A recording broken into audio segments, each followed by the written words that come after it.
पोह्याचे cutlet बनवायला अगदी सोपे आहे. ते आपण सॉस बरोबर चटणीसोबत आपण खाऊ शकतो. स्टार्टर बनवून खाऊ शकतो. संध्याकाळच्या नाश्त्यासाठी, छोट्या भुकेसाठी किंवा मुलांना आपण डब्यामध्ये देखील देऊ शकतो.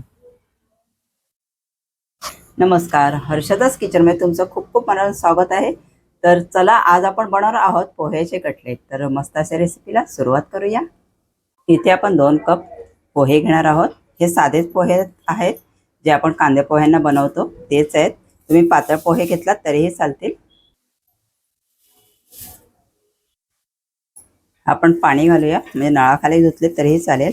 आणि हलक्या हाताने म्हणजे किंवा चमच्याने ना असं ढवळून घ्यायचं, म्हणजे जी वरची जी डस्ट असते ना, घाण सगळी, ते सगळं वरती येतं. हे बघा, पाहू शकता, तुम्हाला दिसत असेल व्हिडिओमध्ये. समज मी जरा मोबाईल खाली घेते आणि दाखवते.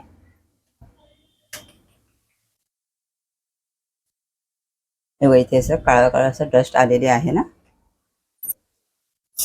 असं हलक्या हाताने आपण ढवळून घ्यायचं. आणि आता हे पाणी काढून टाकूया. हे पहा, पाणी पूर्ण काढलेलं आहे पोह्यामधलं. आता आपण बटाटे किसून घालूया. हे तोपर्यंत हे 5 मिनिट आपण साईडला ठेवूया. इथे मी मीडियम साईजचे 4 बटाटे घेतले, ते आपण किसून घेऊया, किंवा तुम्ही स्मॅश करून देखील घेऊ शकता.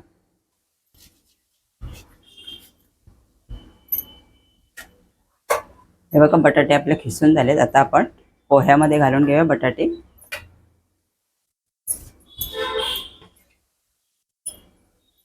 आता आपण याच्यामध्ये मसाले घालून घेऊया. याच्यामध्ये 1 चमचा आपण मीठ घालूया. 1 चमचा मसाला घालूया. पाव चमचा हळद. अर्धा चमचा गरम मसाला. 1 चमचा धना पावडर. पाव चमचा जिरा पावडर. 1 चमचा आपल्याला चाट मसाला घालायचा आहे. 1 कांदा घेतलेला आहे, मोठावाला, बारीक चिरून घेतलाय, ते घालूया. त्याच्यानंतर 1 मिरची घेतली, हिरवी मिरची, ती पण घालून घेऊया आपण याच्यामध्ये.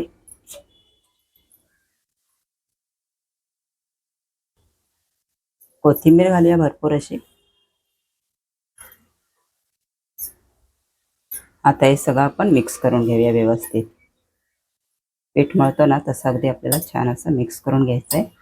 पाण्याची गरज लागणार नाही, कारण पोह्यांमध्ये पण पाणी आहे आणि मीठ टाकल्यामुळे कांद्याला देखील पाणी सुटेल, आणि आपण बटाटा टाकलाय त्याच्यामध्ये पण पाणी आहे, त्याच्यामुळे व्यवस्थित असं बाइंडिंग होऊन जाईल. आणि ह्याच्यामध्ये सिक्रेट एक आपण टाकणार आहोत, ते म्हणजे तांदळाचं पीठ. ते पण आपण घालून घेऊया आता, तांदळाचं पीठ. हे बघा, 1 चमचा आपण तांदळाचं पीठ घालणार आहोत. व्यवस्थित आपण मिक्स करून घेऊया छान.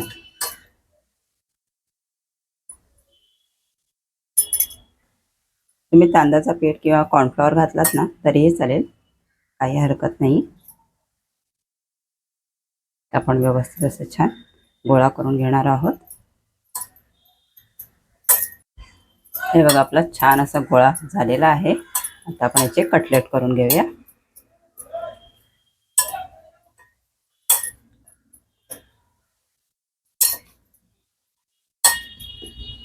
हाताला आपल्याला तेल लावून घ्यायचंय आणि लिंबा एवढा गोळा घ्यायचा आपल्याला. लहान मोठे कोणत्याही आकाराचे आपण करू शकतो. बघा, अशा पद्धतीने आपल्याला गोल करायचा आहे आणि चपटा करायचा आहे, अशा पद्धतीने. आणि अशाच प्रकारे आपण सगळे कटलेट करून घेऊया.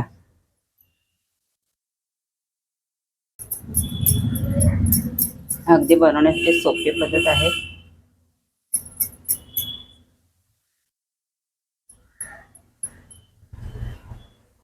हे बघा, आपले एवढे कटलेट झालेले आहेत. एवढं आहे अजून, पण मी आधी तळून घेते. हे बघा, आपले सगळे कटलेट करून झालेले आहेत. आता मी तळून घेते. तव्यामध्ये तेल घातलेलं आहे, सगळीकडे मी पसरवून देखील घेतले. आता आपण एक एक कटलेट तळून घेऊया.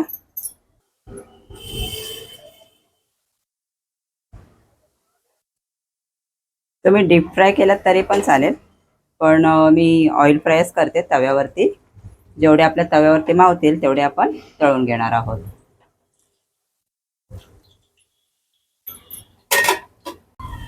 आपले 5 मिनिटं झालेली आहेत. गॅस आपला मीडियम आहे. आता मी पलटी मारून घेते, जरा बघूया. बघा मस्त असा रंग पण छान आलेला आहे. अशा प्रकारे आपण सगळे कटलेट ना पलटी मारून घेऊया.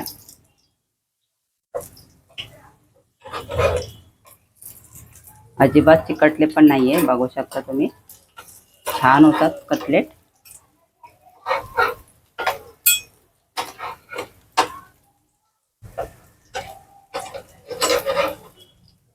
हे बघा मस्त असे आपले पोहा कटलेट रेडी झालेले आहे. रंग देखील कसा सुरेख आलेला आहे, मस्त असा गोल्डन ब्राऊन कलर. हाच असाच रंग आपल्याला हवा आहे. तर आता आपण गॅस बंद करूया आणि हे सॉस बरोबर, चटणी बरोबर आपण कशावरही खाऊ शकतो. मस्त असे आपले पोहा कटलेट रेडी झालेले आहे. छान असे बनवायला अगदी सोपी आहे पद्धत, तर तुम्ही नक्कीच ट्राय करा.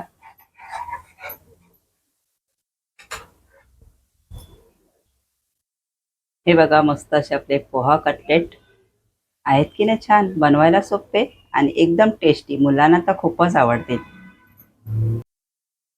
पोह्याचे कटलेट तुम्हाला कसे वाटले ते मला नक्की कमेंटमध्ये कळवा आणि रेसिपी आवडल्यास लाईक, शेअर आणि सबस्क्राईब करायला विसरू नका. धन्यवाद.